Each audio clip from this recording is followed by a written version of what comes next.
Jolyon Palmer won't be on the grid next season means that Lewis Hamilton is the only British driver to race at next week's US Grand Prix.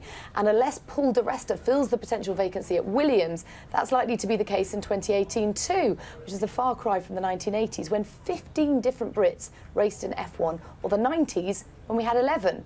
And it was as recently as 2013 that we had 4 British drivers on the grid. Where have all the Brits gone? I mean, I know where they're coming from. Well, I think where that's are the they thing, at the isn't moment? it? We just seem to have a bit of a void. Yeah, I think you're right. It's been a bit of a generation gap, I suppose, of the very, very top high-performing Brits. But the great thing is, as you rightly say, we've got a fantastic array of youngsters on the way up. We've had a few of them on this show, haven't we, in recent weeks? And of course, George fits directly into that category. So the future looks very bright for British motorsport and British drivers. So what we need is just a really talented, ambitious, hungry young driver to step in now at short notice. Have you got Lando's number? I do, but... Oh, ain't teasing. Do you feel ready? Yeah, I think so, yes. Obviously, I've done a lot of work with Mercedes this season, also at the end of last year on the simulator. Obviously, I got the opportunity to drive the car in the mid-season test. I feel ready for a seat next season, but I'm also realistic. It's all about timing as well in this sport, and unfortunately the timing isn't right for next year. Obviously the driver market is fairly tight, but I think 2019 is my main goal. Okay, any assurances from the team that some practice sessions might be coming your way? No talks yet. They just said to me, go out, win the GP3 title, and then we'll start win talking. that. So I think once I've finished here, I can start picking up the phone and thinking about that. Tell me one thing, you're pretty tall, 6'2"? Yeah, 6'2". There or thereabouts. Yeah. Is that a problem?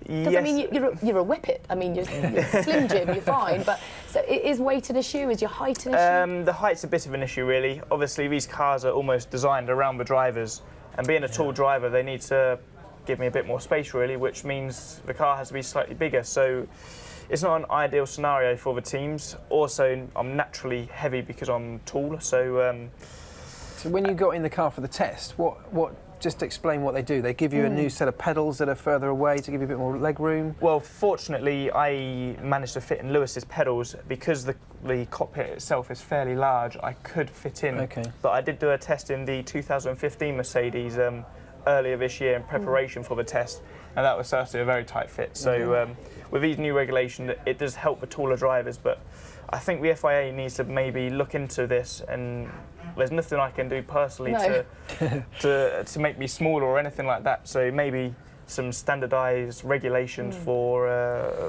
around the driver. Yeah, well, we changed the rules, didn't we, about the weight limit a couple of years ago because drivers were having to feeling so much pressure to slim down and lose weight. Fainting after they get out of the car because they were starving themselves in the same way. If you look at even Marcus Ericsson at the moment, obviously people say the weight isn't much of an issue now. I believe the Sauber car is quite heavy, so even Pascal is over the weight limit, but he's naturally 10 kilos lighter than Marcus Ericsson, so Ericsson's naturally losing a bit of lap time every lap.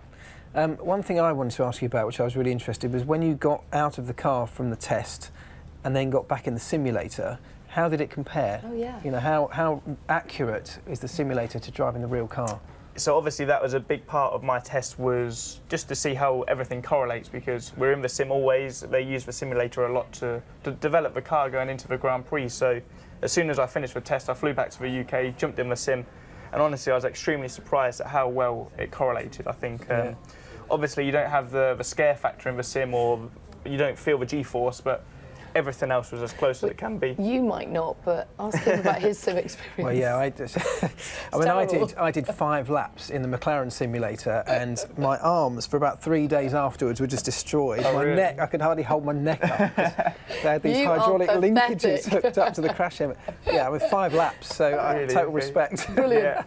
Let's talk a bit more about your GP3 season. The highlights, I mean, that win at Silverstone must be right up there. Yeah, certainly. Before last weekend, probably that was my highlight of the season. Obviously, now clinching the title, that is the highlight. But it's been a great year, really. Started off in Barcelona, I felt like it was an average weekend for me. But from then on in, we've been qualifying on the front row a lot. 4 race 1 wins, And yeah, we've qualified in the top 4 all season this year, so I think it's been a great year for me. And how did you first get involved with Mercedes? Like, tell sort of budding young drivers out there how it works. You know, you get into the lower formula, but then you become attached to a team. A big team like Mercedes must be a huge boost for you. Certainly. So it all started when I raced in Formula 3. I switched teams to High Tech for the 2016 season, who ran Mercedes engines. And they phoned me up one day and they said, "Okay, do you want to come down and do an assessment in our simulator in Brackley?" And I said, "Of course." You thought about it for a while. Obviously, Yeah. I didn't think about it once. Heartbeat. Exactly. I went down there, did 2 days on the sim as a bit of an assessment. That went very well, and then things snowballed from there. And throughout 2016, I was doing simulator days with them. And then at the end of the season, they said, "Right, we want you to be part of our young driver program. And we'll be putting you in GP3 with ART." And then here we are today. I mean, that's got to be a dream come true at that age, at that stage in your career, to have, because we talk to so many drivers and hear how hard the struggle is for a young driver to, finance your career, to work out what the best moves are, to have the likes of Mercedes backing you from such an early age. It's got to be such a big bonus. Yeah, certainly. And at the end of 2015, start of 2016, I was quite sure that, let's say, the Formula 1 dream was over. I had no links with F1 teams, and I was setting my sights on DTM, which were racing with Formula 3 at the time. Yeah. And then suddenly everything changes, and I think it's all about timing in this sport. Yeah. But all you can do is just keep performing, and it sometimes feels like it's not going to happen, but at the end of the day, if you're performing, beating your teammates, winning races, that's all you can do.